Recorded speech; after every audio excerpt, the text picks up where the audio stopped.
Então, nós vamos assim, acalmando os nossos corações, elevando o nosso pensamento até o Mestre Jesus, pedindo que esteja conosco nessa noite mais uma vez. Vamos agradecendo a presença da equipe de André Luiz, da equipe de Emmanuel, que nos acompanham, que nos inspiram há tanto tempo, há tantas semanas, há tantos meses, há tantos anos. Senhor, que a nossa vontade pequena de aprender possa abrir portas para o nosso crescimento espiritual, assim como ajudar aqueles que também se interessam em estudar um pouco mais. Envolve todos os nossos participantes, principalmente aqueles que não puderam comparecer nessa noite. Visita seus lares e ampara cada um deles de acordo com as suas necessidades. E assim nós te pedimos, Senhor, fica conosco. Amém. Bom, hoje o capítulo 15, a gente está na reta final do livro, né? Hoje a gente termina 75% do livro. E a gente vê esse capítulo onde o instrutor Eusébio vai conversar com encarnados e desencarnados. E é uma lição importante e muito atual para a gente, porque no momento em que a Terra vive aí um debate de religião, questionamentos, preconceito, diferenças, a gente vai ver nesse capítulo que mais importante do que o nome da religião é a religiosidade que cada um de nós traz dentro de nós. E como isso se traduz, né? O que é essa religiosidade? A religiosidade não é vir e assistir um estudo uma vez por semana. A religiosidade não é apenas ler um livro bom. A religiosidade não é ir numa missa, nem em todas as missas. A religiosidade que ele está explicando aqui é a aplicação do conhecimento, fazendo a fé ser um verbo, quer dizer, colocar em ação o que a gente acredita, né? E ele deixa muito claro isso, que a fé tem que ser não pode ser vista como um substantivo, que a gente já tinha visto Jesus falando. A fé sem obras é morta, que é muito semelhante do que a gente vai ver aqui o Eusébio comentando, né? Bom, primeira coisa, quando eu estava lendo esse capítulo, eu estava pensando no Evangelho segundo o Espiritismo, no capítulo que fala do homem de bem, né? Então, muito alinhado e lembrando a gente de quais são as qualidades do verdadeiro seguidor do Cristo. Primeira coisa é isso do dogma, né? A gente ficar atrelado a cultos exteriores, a forma, né? Não adianta a gente saber todas as preces de cor, mas não falar nenhuma delas sentida. Não adianta a gente honrar a Deus e admirar Jesus quando a gente não vive os seus ensinamentos de caridade, de perdão, de entendimento com aqueles que sabem menos do que a gente. Quando a gente esquece de aplicar no nosso dia a dia, né, os interesses espirituais, porque todos nós temos as nossas tarefas, as nossas responsabilidades do lado material. A gente tem que pagar a casa, comida, roupa, escola, enfim, várias coisas, tanto para nós quanto para aquelas pessoas a quem não somos responsáveis. Agora, o fato de nós termos uma responsabilidade do lado material não dá direito que a gente se esqueça da verdade maior que é no trabalho na sementeira do bem, que é a razão pela qual a gente veio. A gente não veio para a Terra, não é para ficar importante, não é para ficar mais rico, não é para ser melhor do que os outros do ponto de vista material, né? A gente muitas vezes acaba caindo nesse rat race, sempre comparando o onde a gente está, o como a gente está com o vizinho, com o amigo, enfim. Não é esse o ponto, né? O que ele está lembrando a gente é o momento que nós vivemos aqui na Terra. Essa encarnação, ela precisa ser bem utilizada, ser utilizada para o nosso progresso como espíritos eternos, mas também como nós, trabalhadores de Jesus, para melhorar a qualidade do nosso planeta Terra. Outra coisa que André Luiz fica surpreso, né, na conversa que ele tem com o Calderaro, poxa, mas não são espíritas que estão aqui aprendendo. E aí ele fala, mas são pessoas que têm merecimento. Então, da mesma forma que Jesus não separou, não, só quem me segue receberá o meu ensinamento. Não, ele ensinou para todo mundo, para bom, para mal, para rico, para pobre, para doente, para saudável. Isso tem que servir para a gente como modelo, né? Da gente entender que o convite de trabalho vem para todos nós, mas é claro que alguns de nós ignoram porque eu estou cansada, porque eu sou muito ocupada, porque eu já tenho isso, tenho aquilo, e a gente fica postergando. Não, quando meu filho crescer, não, quando meu filho for para a escola, não, quando eu arrumar um emprego melhor, não, quando eu tiver um salário melhor, não, quando eu me aposentar.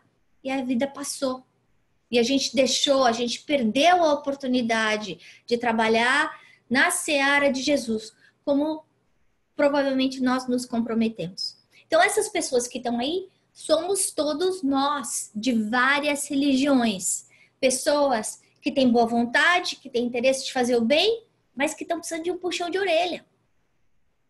E aí, a gente vê Calderaro falando, puxa vida, né? Então, outras religiões, André Luiz fica surpreso, mas como assim, né? Aí ele fala, mas essas pessoas têm merecimento e com isso elas recebem mais ajuda. Elas precisam de uma sacolejada? Sim. Elas estão fazendo bobagem? Sim. Mas toda vez que existe cooperação, existe amparo. Isso é importante a gente lembrar, porque muitas vezes a gente acha que porque a gente está fazendo bem, nós somos isolados de toda dor, de todo sofrimento. E não é isso. Porque a dor, ela vem para a gente como um mecanismo de despertamento consciencial, como a gente já viu nos outros capítulos. Então, a ajuda não é a retirada da dor. A ajuda é a entrega do conhecimento para que a gente saiba lidar melhor com os nossos problemas. É o amparo, a sustentação no aspecto de consolo, de suporte familiar, de equilíbrio espiritual, de equilíbrio físico. A ajuda vem, mas da mesma forma que se eu quero que meu filho aprenda a ler, eu não posso fazer a lição de casa em que ele está aprendendo a escrever e ler, senão eu vou saber cada vez mais e ele não vai aprender. Eu estou tirando do meu filho essa oportunidade de aprendizado. A mesma coisa a gente vê com Deus. Ele deixa a gente passar pela experiência, mas ele dá os recursos que a gente precisa, sejam os livros, sejam os professores, seja o material escolar, da mesma forma que a gente recebe isso. Então, mas que se eu não pegar o livro, se eu não usar o lápis, se eu não perguntar para o professor, se eu não prestar atenção na aula, eu não vou aprender. Isso funciona para a gente como espírito eterno também, né? Bom, aí vem um pouco ele falando dos caracteres da perfeição, como eu falei no capítulo 17, que fala do homem do bem. A primeira coisa que eu achei interessante é a colocação que ele faz em relação à fé. Porque muitas vezes a gente escuta pessoas falando, puxa, mas eu não tenho fé. E essa fé não precisa ser a fé em um Deus. A fé que ele está falando é a confiança que as coisas, que existe um futuro melhor para mim. mas que para eu encontrar esse futuro melhor, eu preciso trabalhar. Então, a gente vê aí mais uma vez a importância do trabalho, que é quando a fé não é exercitada, exercitada como?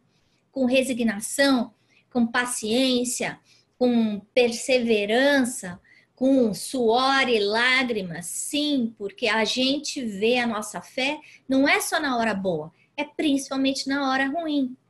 É aí que a gente percebe o quanto que a nossa fé ainda é frágil, ainda é pequena. Por quê? Porque a gente titubeia, a gente cai, a gente chora, a gente desespera, a gente questiona. Mas o que ele está falando é, olha para esses momentos e opera a sua fé, transforma a sua fé através do seu esforço. A outra característica do homem de bem, do cristão, é a compaixão. Então eu vejo a dor do outro, eu ajudo o outro, não porque eu tenho pena, mas porque eu me sinto bem em ajudar o outro, porque eu quero a felicidade do outro, porque é bom fazer o bem. E a gente já sabe que a ciência, inclusive, já demonstrou isso, que existe os hormônios da felicidade que ajudam a gente a sair de depressão, sair de problemas sérios quando a gente se abre para ajudar o outro.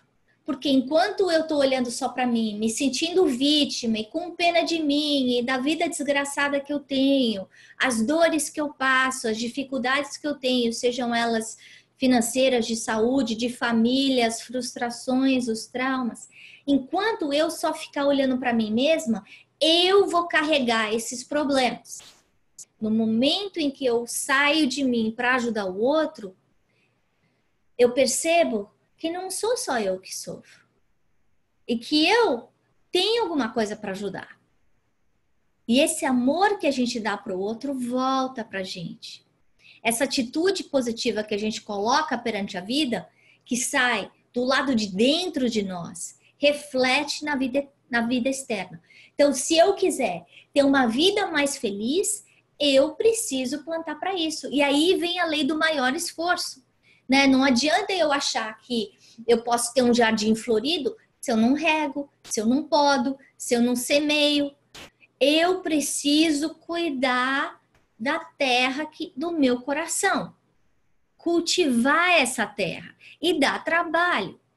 A gente sabe que tem que arar, tem que regar todo dia, tem que colocar fertilizante. E ninguém gosta de fertilizante.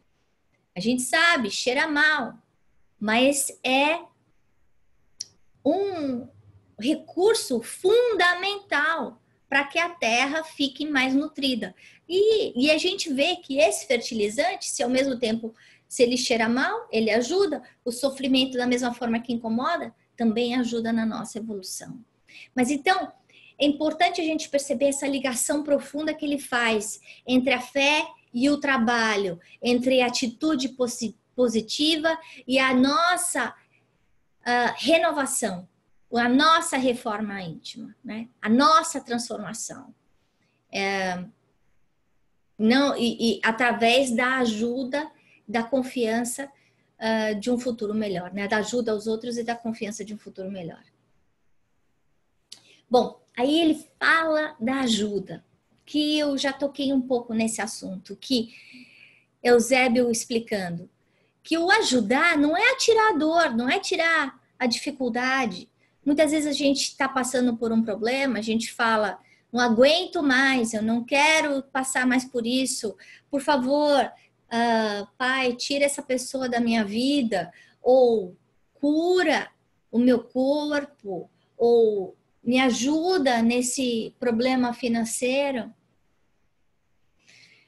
E a gente se esquece que essa dificuldade que a gente passa, seja ela qual for, ela tá dando para a gente uma oportunidade para a gente ver a realidade diferente. Porque enquanto a gente passa pelo problema, a gente procura uma saída. Quando a gente procura uma saída, a gente encontra uma resposta. Todas as vezes que eu fico só reclamando, só achando ruim, a resposta não vem, né? Então, ele fala, essa ajuda que a gente está dando para todo mundo aí na Terra, inclusive para vocês, não é eximir vocês dos problemas. Não. É amparar vocês no processo. É ensinar a pescar. Isso é tão importante, né? E isso serve para todos nós que estamos estudando André Luiz. A gente está aí no 5º livro de André Luiz. Quantas coisas a gente já aprendeu com ele, já leu nos livros? E quanto que a gente já aplicou? O quanto que a gente já aprendeu sobre a importância da mente, da qualidade do pensamento, da caridade, a responsabilidade da mediunidade, a seriedade do trabalho dos mensageiros de Jesus, a importância da prece. O quanto que a gente coloca isso em prática. O quanto a gente já aprendeu sobre a reencarnação, falando que o acaso não existe, seja as pessoas com quem a gente convive ou as dificuldades que a gente encontra, que tudo que a gente passa hoje é reflexo das nossas escolhas de passado. Que não adianta eu achar, mas eu sou tão boazinha, eu nunca fiz o mal para ninguém, eu não mereço isso que eu estou passando agora. Não!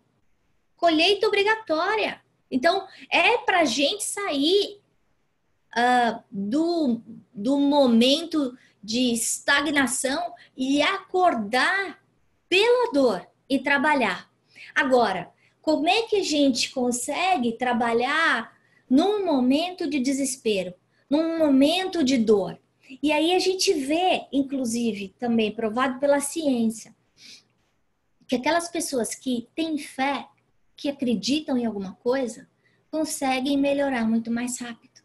E a gente vê hoje a importância da religiosidade, da fé, da acreditar de uma vida melhor, pela frequência que a gente vê de suicídios. Suicídios não só em adultos, mas em adolescentes também.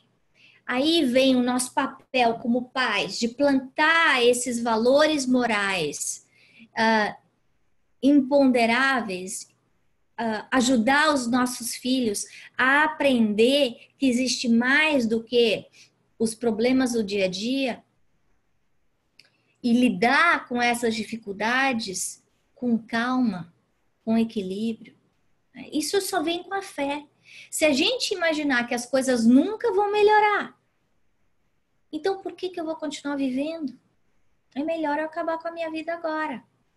Agora, se eu tentar trabalhar as dificuldades que eu tenho, pensando, não, meu esforço, mesmo que não seja, eu não consiga colher os louros nesse ano, nesses 5 anos, eu vou trabalhar o melhor que eu posso, porque a hora que eu morrer, eu vou chegar em outro lugar. E como é que eu quero chegar nesse outro lugar, né? Agora, para isso, é necessário a gente ter humildade. Mas como assim, humildade? Porque enquanto a gente atua como crianças mimadas, questionando a vontade de Deus, questionando as coisas que a gente mesmo escolheu para passar, seja consciente ou inconsciente, a gente está sendo orgulhoso, achando que a gente sabe melhor do que Deus o que é melhor para a gente. Então, é como nós imaginarmos uma criança de 4 anos resolvendo o que ela pode comer, que horas ela pode dormir, se ela escova o dente, se ela não escova. Não. Tem um monte de coisa que a criança tem que fazer quando é pequena que ela não quer fazer, mas que precisa para ele ter um desenvolvimento saudável. Esse exercício de humildade, de honrar a Deus, entender que existe uma inteligência suprema que rege esse planeta, o universo, que sabe mais do que a gente. Então, a gente aceita. Isso é humildade. Humildade também é a gente saber agradecer. Se a gente parar um dia e não conseguir achar pelo menos 3 coisas para agradecer em cada dia, a gente está muito doente. Porque simplesmente o fato da gente poder acordar, da gente conseguir andar, trabalhar, falar, enfim, estudar, conhecer a doutrina espírita, conhecer alguém que gosta da gente, que se interessa pela gente, a gente ter a oportunidade de aprender. Isso tudo, a gente tem que ser grato. A gente não é ser grato só pelas coisas boas que aparecem na minha vida, não. Normalmente as pessoas mais difíceis que estão no nosso caminho, as maiores dificuldades são aquelas que testam a nossa paciência, a nossa resignação, a nossa fé, o nosso amor ao próximo. Elas estão sendo professores. É verdade que essas pessoas que estão fazendo essas escolhas erradas, elas estão plantando sofrimento. Mas para a gente, dependendo da forma que a gente estiver experimentando essas situações, isso significa para a gente libertação. O outro que está cometendo erro, está se endividando. Eu que estou aprendendo, estou me libertando. E aí ele faz uma comparação super pesada com os primeiros cristãos, que se entregavam aí aos leões, aos sacrifícios, enfim, todas as torturas horrorosas que a gente sabe que existia 2000 anos atrás, em nome de Jesus. É claro que hoje a nossa vida é muito mais fácil, a gente não tem que falar, eu acredito em Jesus e por isso você pode me botar para o leão comer. Ninguém vai fazer isso. A humanidade evoluiu, existe um respeito nisso, né? Então, o que é pedido para a gente hoje é simplesmente a gente aplicar o que a gente sabe que é certo e não, muitas vezes, o que a sociedade está pregando. Não é porque todo mundo está fazendo uma coisa errada que faz essa coisa errada algo certo, né? Então, a gente colocar no nosso dia a dia esses conceitos tão importantes de valores morais e espirituais em relação a nós mesmos e em relação ao próximo, né? Bom, como a gente já viu, a importância da fé aí como trabalho, né? A fé que a gente sabe, a fé pode ser construída com palavras, pode ser construída com ação. Só da gente pensar, o momento que a gente pensa, a gente já está criando, a gente já vê alguns capítulos desse livro, André Luiz, comentando do poder criador da nossa mente, do quanto que a gente se manta com a vibração, boa ou ruim, que a gente escolhe, e a gente também imanta o ambiente que está ao nosso redor. Então, sim, eu, através do meu pensamento, eu altero o ambiente onde eu estou. Através do pensamento das outras pessoas, elas podem alterar o meu equilíbrio, desde que eu não consiga trabalhar minha paz interior. A partir do momento que eu consigo entender, não, a outra pessoa tem as escolhas dela, eu respeito, mas eu não tenho que concordar. Então, eu sigo caminhos diferentes dessas pessoas, né? Eu consigo construir dentro de mim uma fortaleza que traz essa paz, essa tranquilidade de dever cumprido. Eu fiz o que eu podia, eu fiz o melhor que eu podia. Agora, se a outra pessoa não sabe apreciar, não sabe entender, não sabe me respeitar, é direito dela, mas também é direito meu querer preservar a minha paz, né? Outra coisa que a gente viu nesse capítulo, que eu achei interessante, ele fala a vivência, né, do bom cristão, das leis divinas. E a gente sabe aí, no Livro dos Espíritos, no capítulo que ele descreve as leis morais, ele fala da última lei, que é a lei de amor, justiça e caridade. E ele fala que essa lei inclui todas as outras. E aí, uma coisa óbvia, mas ao mesmo tempo assustadora, é quando Eusébio fala que o nosso equilíbrio, a nossa paz, o nosso comportamento não só altera o meu corpo físico, o meu corpo espiritual, assim como ele altera o ambiente onde eu estou, assim como ele altera a humanidade inteira. Então, quer dizer que o meu pensamento bom está ajudando o planeta Terra? Sim.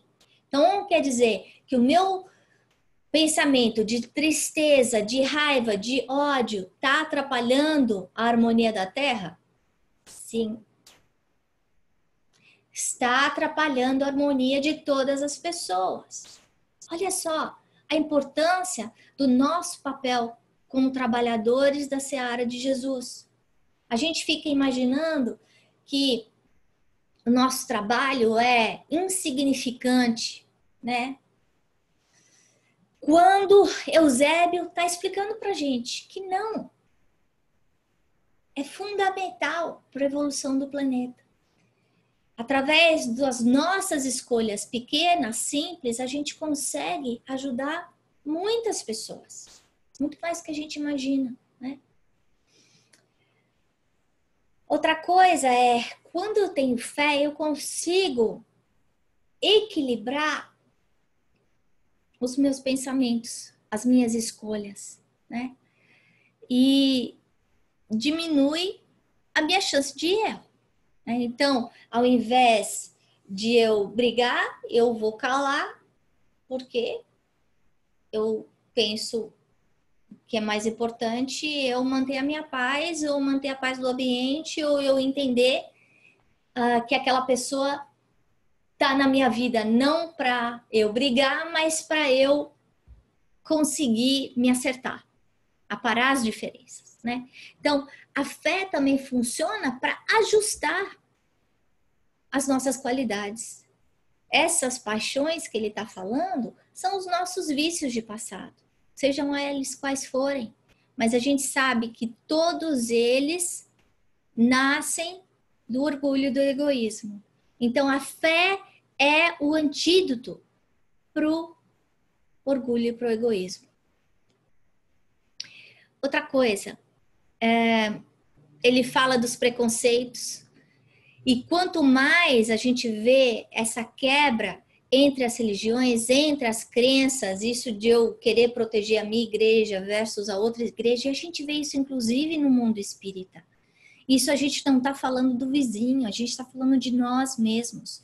Mesmo dentro do espiritismo, a gente vê pessoas discutindo coisas que não são tão importantes. O que é importante? É a mensagem de Jesus. É que a gente aprendeu com Allan Kardec. Essa vasta biblioteca que o Chico, que o Divaldo vem deixando para a gente ao longo dos anos, né? Mas através da nossa ignorância, a gente cria essas barreiras, essas muralhas invisíveis que, em vez de fazer com que a gente se junte como família e humanidade, separa a gente. Então, toda vez que existe radicalismo, seja ele qual for, ele não é saudável.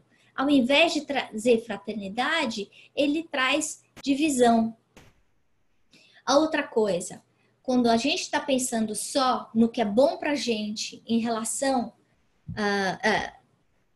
ao invés do o que é bom para nós, a gente está caindo no egoísmo. Né? Então, importante a gente colocar isso em referência.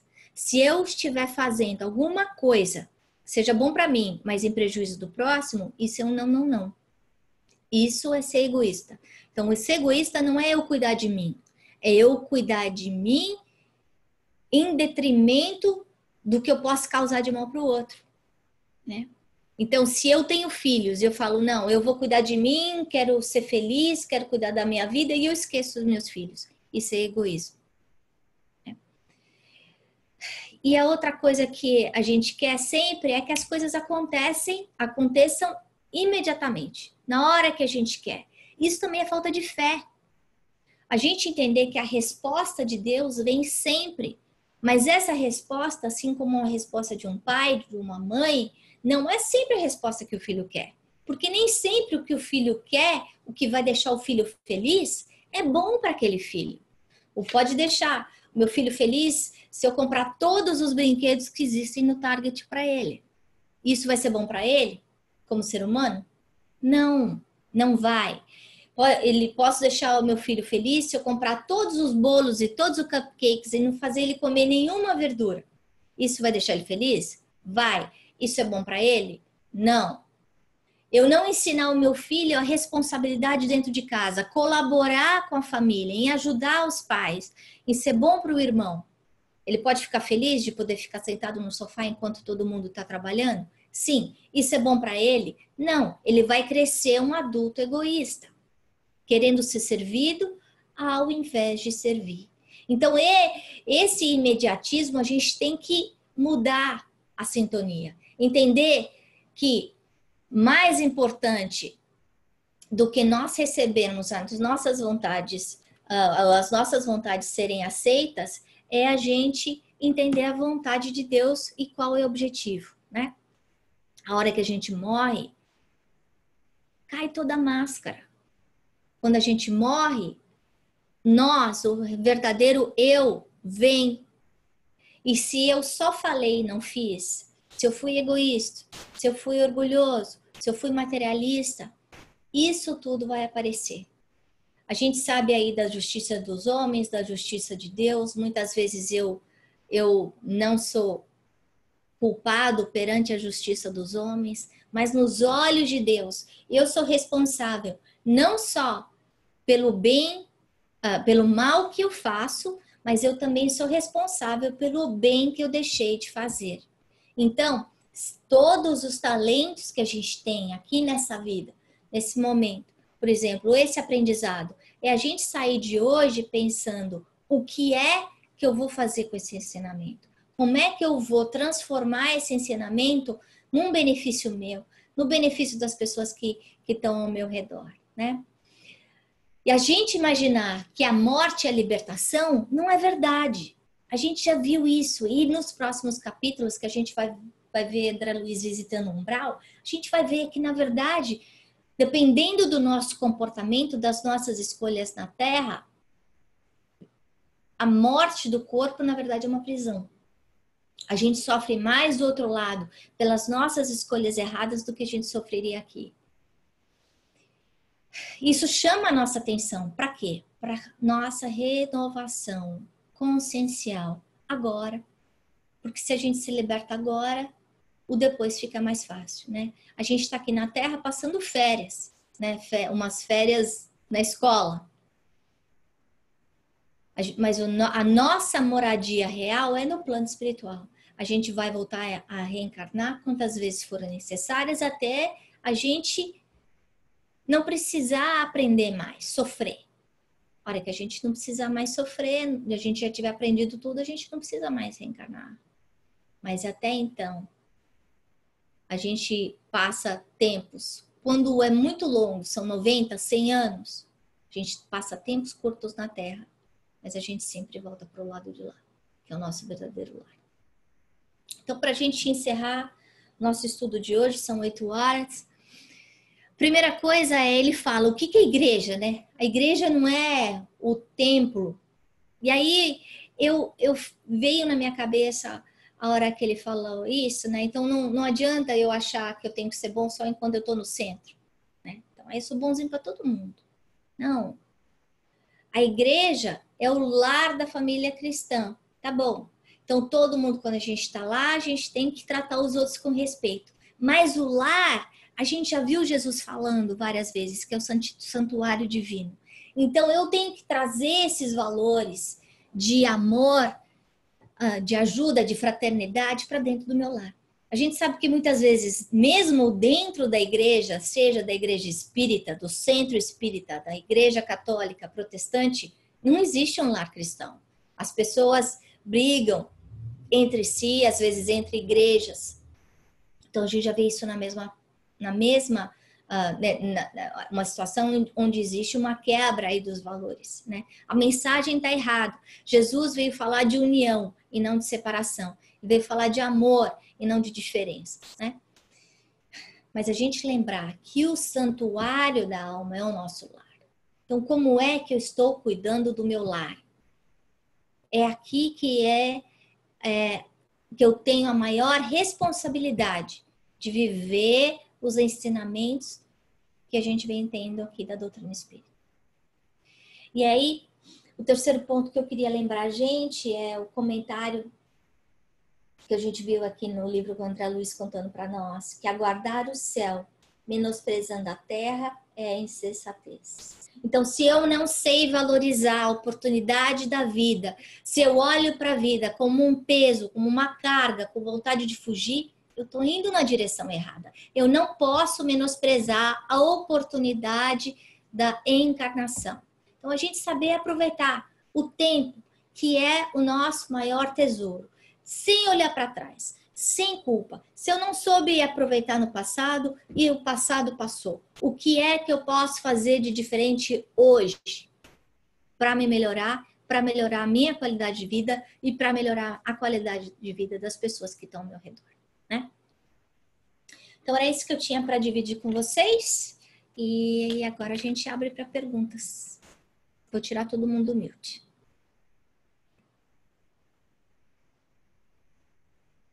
Alguém tem algum comentário? Cris? Lúcio?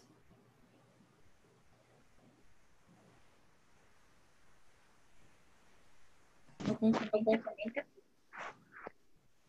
Cris? Oi? Oi, você tem algum comentário? Não sei se você falou. Estou olhando aqui. Ah, não, isso no começo, quando você falou sobre das coisas que a gente vem aqui não para ser o melhor, não para procurar os valores, na verdade, que a sociedade sempre fica colocando, né? E quanto que às vezes é difícil no dia a dia a gente parar nessa... E principalmente que a gente vive, eu até comentando, numa sociedade que tudo é tão rápido e que tudo acontece tão rápido e que você tá sendo sempre forçado por exemplo, no trabalho, é aquela competitividade, aquela coisa de sempre produzir mais, e é difícil, assim, muito para a gente conseguir equilibrar, né? Os valores espirituais e realmente se separar um pouco, parar e não se deixar levar nessa vida que é tão materialista, né? Uhum. Que a nossa sociedade assim sempre a maioria valoriza, né? E a gente, se a gente lê livros de pesquisa ou que falam sobre felicidade, eles não falam que as pessoas mais felizes são aquelas que chegaram na idade madura com mais dinheiro ou mais poder. Não. São aquelas que tiveram sentido na vida, que estão deixando uma herança não financeira, mas uma herança de valores, né? Que vão ser lembradas com carinho. Acho que é claro, a gente precisa evoluir intelectualmente, a gente precisa da questão material que também ajuda a gente a evoluir e também ajuda a gente a aprender a lidar, claro, né? Acho que é o equilíbrio, né? Que é a sabedoria, a gente encontra no equilíbrio de saber dar a cada coisa o valor, né? Ver e pôr limite. É. E se você for pensar, ninguém está falando que é para trabalhar ou fazer o bem, assim, num voluntariado ou ir na igreja 40 horas por semana. Não é isso. A vivência do amor de Jesus significa a gente fazer para o outro aquilo que a gente gostaria que fizesse para a gente. Isso a gente pode fazer qualquer hora, em qualquer lugar, né? Então, essa vivência do amor, dos valores, do bem, de não se vale tudo, por todos os meios justificam, o fim justifica o meio, é essa curva que está errada, né? Então, a gente não pode ser um peso para a sociedade, a gente tem que saber valorizar o lado material, senão a gente não teria o lado material, né? Então, não, a gente tem que trabalhar, tem que ter responsabilidade, mas a gente tem que lembrar dessa vivência do evangelho em tudo que a gente faz, né? É. Quer comentar alguma coisa, Lúcia? Você sabe, desde o começo da nossa reflexão, até agora, nessa parte final que a Gisele falou, foi ficando mais nítido para mim que, apesar da singeleza desse nosso encontro semanal, ele está sendo, na verdade, uma grande e abençoada oportunidade para o nosso crescimento, para o nosso amadurecimento. Está dando um suporte para essa nossa vontade de acertar. Suporte, como a Gisele acabou de falar, intelectual, moral, espiritual, sobre todos os aspectos, né? Vai aumentando a nossa lucidez, vai nos fazendo trabalhadores mais competentes para o cumprimento das nossas tarefas evolutivas, para o nosso crescimento espiritual. E como a gente comentou um pouquinho antes da reunião começar, vai nos dando recursos para atravessar a porta estreita. Porque, na verdade, essa caminhada na vida, a vivência do dia a dia, é um esforço hercúleo, porque passar pela porta estreita não é fácil, né? Então, a gente só pode agradecer a Deus por essa oportunidade de refletir a respeito e pedir aos benfeitores que estão aí ao nosso lado, nos dando cobertura, que abençoe esse nosso esforço, para que nós possamos crescer a cada encontro. Que Deus abençoe a todos. Graças a Deus. Obrigada, meninas.